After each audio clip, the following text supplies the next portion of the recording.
I asked you this on the network, but I've been watching some online content about buying your net worth by buying a already cash flowing business. Oh, okay. Uh-huh. My question is that something you've done, or is it like, do we need to become ninjas first before we take something like that on? Got it. It just seemed really appealing to me.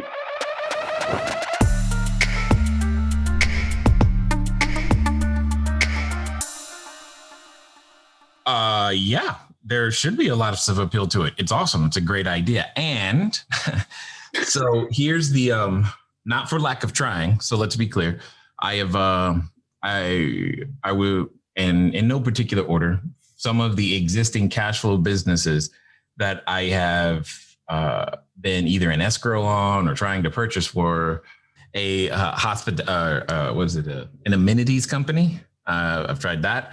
I've tried coaching software, tried real estate evaluation software. One of the yogurt quick serve restaurants, I can't remember the name. El Pollo Loco. There was a gold mine, casino, and some others. Ultimately, here is where the challenge lies in being able to acquire the business or a business, is being able to obtain accurate. Oh, laundromats. How did I forget about those? Good God. Yeah. Anyway. Yeah, those are at the top of my list. Oh, okay. Got it. Okay. Then I can connect you to some laundromat owners and they can give you more information if you want on that. But you've got to be able to get the accurate information from the other operator. So that's number one. And this is important because if you don't know what to ask for, they may also not know to give it. It doesn't mean they're trying to be deceptive or anything. I'm not saying they are. I'm saying the amount of additional assistance and team and structure that they have typically when you're trying to buy something like that. So far for me, in every one of those cases, that has been universal across the board, regardless of industry. The only business that had the closest good books and numbers was the casino, and all of the rest were a mess. So you've got to first understand what to ask for, and then be able to do the appropriate due diligence, AKA look at the profit and loss, balance sheet, statement of cash flows, and figure out, am I getting a good price?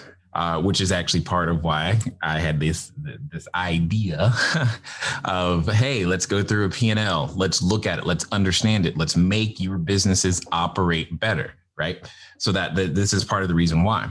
And then if you can get past the books, then there's the additional due diligence and market research, which sometimes can be challenging or very expensive to get someone to help you with, because it's not like if you're buying a house, you just go get an inspector, right? It can be, there's lots of those. But when you say to someone, I want to buy a website, well, there's definitely a marketing component I'm concerned about. There's definitely a sales component that I'm concerned about. And there's definitely a fulfillment component I'm concerned about. There are so many that in regardless of the website. So that is one of the other things. Now, I'm not saying this to talk you out of it. I'm just saying this to say, for me and those that I have helped, it has always been easiest for them to get through these stages by building and understanding their own business first. And once you've done that, I personally prefer to build from strength to strength. So I want to get one thing down. And then once I've got that one thing down, then I can begin to think about the next thing, because this thing pretty much can, I don't have to be 100% engaged day to day, so to speak. And therefore I can begin to apply the resources and benefits in another area. So I'm not against it, obviously. Oh, that's right. There was a chocolate factory in Belize. Sorry. As you're asking me the question, these things they come back to my mind. So, and then in some cases, depending on who you are relative to the CEO, it's better for you to, like I'm open to and have done things where I become a part of the company specifically because of for advice, et cetera, as opposed to, anything else, because that's more of what they need than necessarily money. So it depends. But the answer to your question is yes, I want all of you to be able to do that. Absolutely. I just prefer you do it when, say, that no matter what happens, your existing business is not going to potentially run into an issue, because trying to put yourself in two places and build two things simultaneously, that's going to be hard. It's going to be challenging. That's not to say you can't make an investment, which is one of the many things that we talk about here, is you can make an investment and manage that. Sure, that's fine, because that's not a day-to-day mental activity, if you get my meaning. Mm-hmm. Therefore, so that's really what it comes down to. That's why the types of things that I've been introducing you guys to are more along the investment category that you can check in on, as opposed to have to run and manage. But that's not to say you couldn't buy a business. That's not to say that at all. Yeah, I'm clear. I'd have to get smarter in more than one area. Well, and you got to be able to speak a lot of languages, yes, in order to be able to. When I say that, I mean you got to obviously be able to speak banker, but you also be able to speak attorney.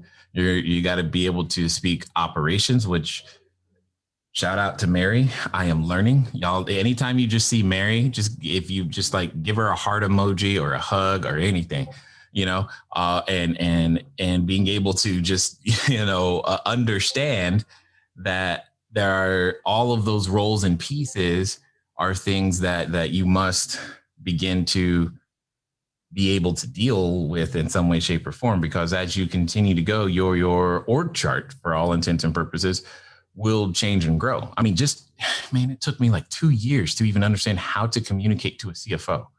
Like the CFO to CEO communication and relationship is crucial. And then CEO to COO, and then COO to CFO. Those three, it took me a long, I'm still learning. And because it's one thing to get a business started. It's another to keep it financed and growing into the future. Ooh, so different. And that's to say nothing of marketing and sales, with sales being by far the most challenging department on the planet. So it's just that there's a lot to learn. And as you continue to build your short-term rental business, you will learn. You will be forced to learn it, or you'll stay small. That's what will happen. You only have 1, 2, 3, 4 units. But as you get to 10, 15, 20 and more, what will end up happening is that you won't have a choice, because your taxes will be beyond TurboTax and your cousin Vinny. Okay. And your legal Zoom will not be anything you want to touch. You won't even be tempted, because it's like, this it's just not working. So, and through that process, we'll be here to guide you. That's literally what I want for each and every one of you. That's why I'm so jazzed about the roadmap and the new stuff that's coming. Cool. Did I over answer? No, not at all. I'm left thinking, okay, so it seems like the next thing for me to focus on is to grow my business, but that hasn't really changed, right? But it adds more color to, well, why would I do that?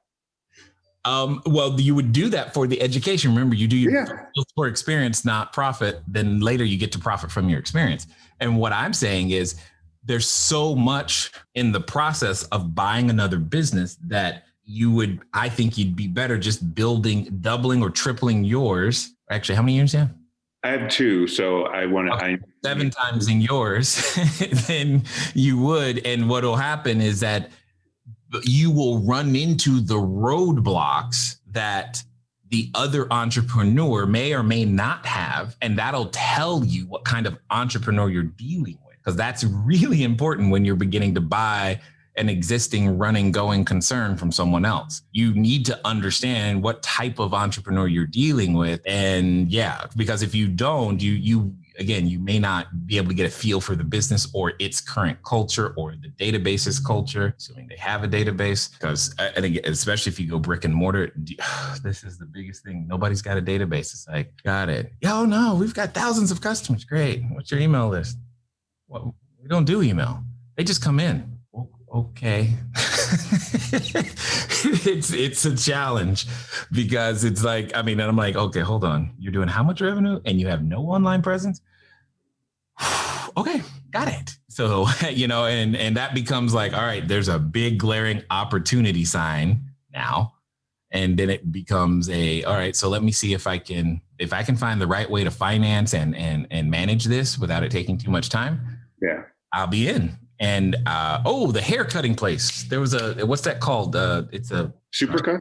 Yes, that one. It was over in Marietta. I was looking. So yes. So it's not for lack of trying. It's maybe I'm too picky. Maybe I have too many questions. But I have not found someone, and it usually comes down to the books are a mess, especially with laundromats, because at some point you just got to go, well, I guess it's right.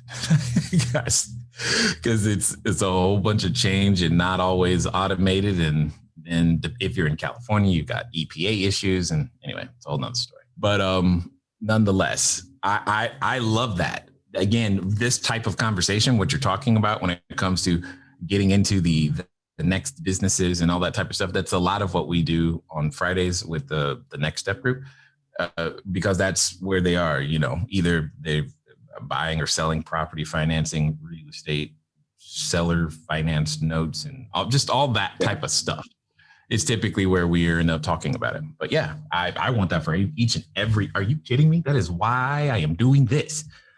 I got to the point where like both my units are booked like back-to-back weekends. It seems like it's getting easier. Like I'm getting more bookings more frequently. I would say you're getting familiar with it. Okay. But that's good. Oftentimes we use the word hard and easy to mean familiar and unfamiliar more than anything else. Here's the word I actually mean is frequent. Got it. Perfect. Yeah, like bookings are getting more frequent. Yes. And I think this last one will put me at probably 10 reviews. Good. So that thing that you were pointing to in terms of what's next for me, that I see as next for me to learn, that I could take to that buying a business process would be the financing piece. Agreed. Yes, exactly. 1 billion%. Being able to, one of the number one skills of any entrepreneur is raising capital, whether that be through coming up with a marketing and a sales plan, whether that become through to make a new acquisition, going out to the public markets, private markets. Knowing how to do that will always help you regardless of whatever the company is. And this is a very low risk, higher reward way of that very same thing. So yes, you are 1 billion% right. Everyone runs out of their own money all the time. And you've got to figure out how to get access to somebody else's. The other building that we talked about a few months ago, yes, they emailed me again saying, "Hey, do you?" That's awesome. Then it's time. So that tells you everything you need to know now, because now not only that, you've got POC, you've got a little bit more experience under your belt. So now what you've got to do is leverage your experience and use that same phone call script that I've given to everybody. And it should be relatively simple, especially if they're local, because you can run them to see one of your existing units. It should be relatively simple. And if you follow the slicing pie methodology, you won't run into any trouble whatsoever. It'll be great.